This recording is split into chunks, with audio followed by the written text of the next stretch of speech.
And this is our medium chikahan.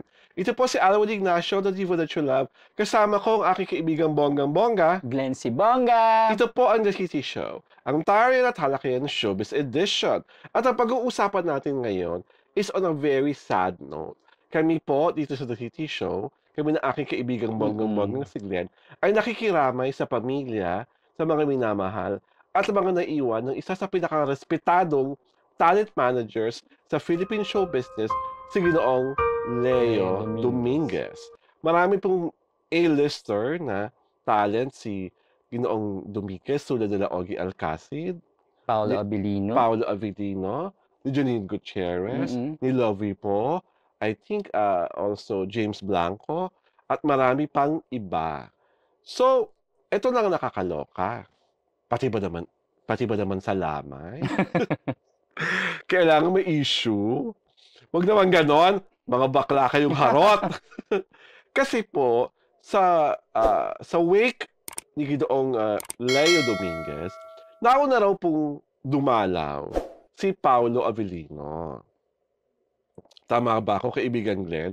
At meron ata mga Kimpaw na nandoon din na pay their respects kay Ginoong Leo Dominguez. Bilang pagsuporta rin kay Paolo. Tapos po, umalis na si Paolo to attend to whatever are the things that he needs to do for that day. At lo and behold, pagkawala ni Paolo, dumating ang dati niyang ka-close sa nasabing wake, kasama ang kanyang mami Lotlot, si Miss Janine Gutierrez. So ang tanong ng bayan, hindi nga ba talaga tinadhanang magtagpo ang dating magka-close na si Paolo Avellino at Janine Gutierrez? Ano ang masasagot mo sa tanong na yan, kaibigan Glenn? Oo, may narinig pa nga ako, nag-iwasan daw. True! Pero hindi naman natin masasabi talaga yun kung talagang hindi sila, kumbaga, nagkasalisihan sila ng oras. At saka wala naman tayo sa wake para malaman natin kung may pag-iiwasang nangyari. Correct. Pero ikaw, patingin mo nga, sinadya nilang hindi sila magkasabay ng oras ng pagdalaw? I think hindi. Or nagkataon lang talaga yon? Pwede naman nagkataon lang. At saka kung sakali mang sinadya, wala naman sigurong problema. Kumbaga, iniiwasan lang din naman nila siguro na magkaroon ng mas matindi pang issue. Ito nga hindi sila nagtagpo, may issue na di ba? So paano pa kung sakaling nandun sila pareho? Syempre medyo awkward, di ba? Oo.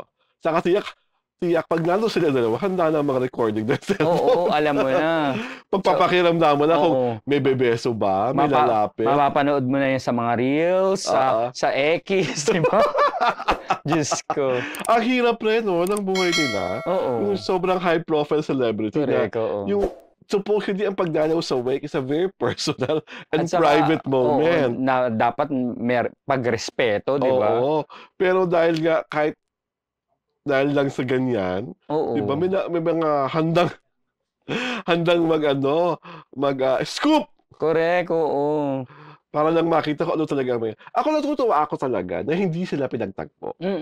Kasi at least walang tensyon, walang ilangan, walang, di ba? Kasi parang that is not the proper venue to act as if they are strangers. Correct. Lalo na nga, they have the same talent manager. Correct, oo. Talaga kailangan na kung nakikita man sila, magbebesuhan, mag-uusapan ng sandali, di ba?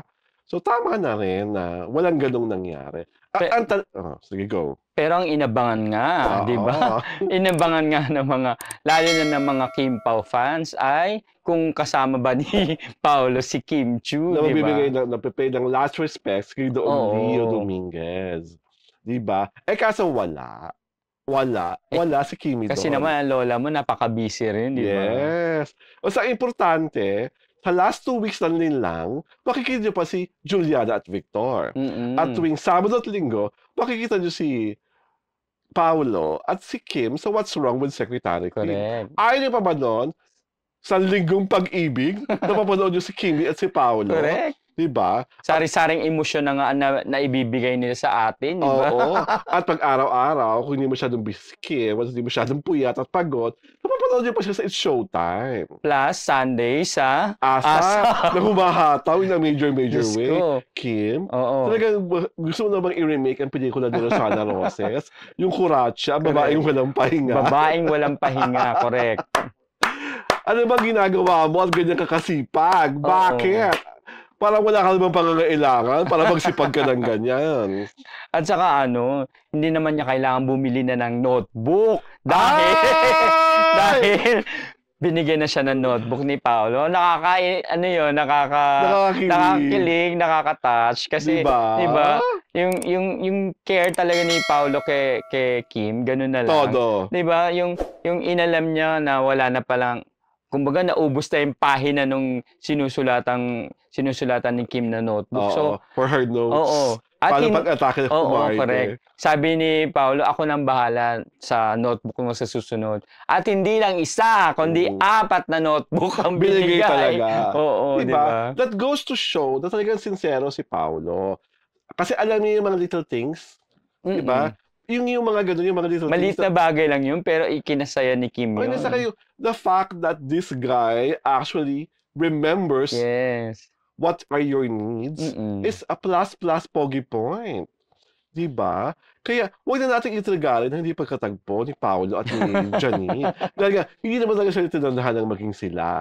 At tandaan nyo, never silang umamin na naging sila. Correct, oo. Diba?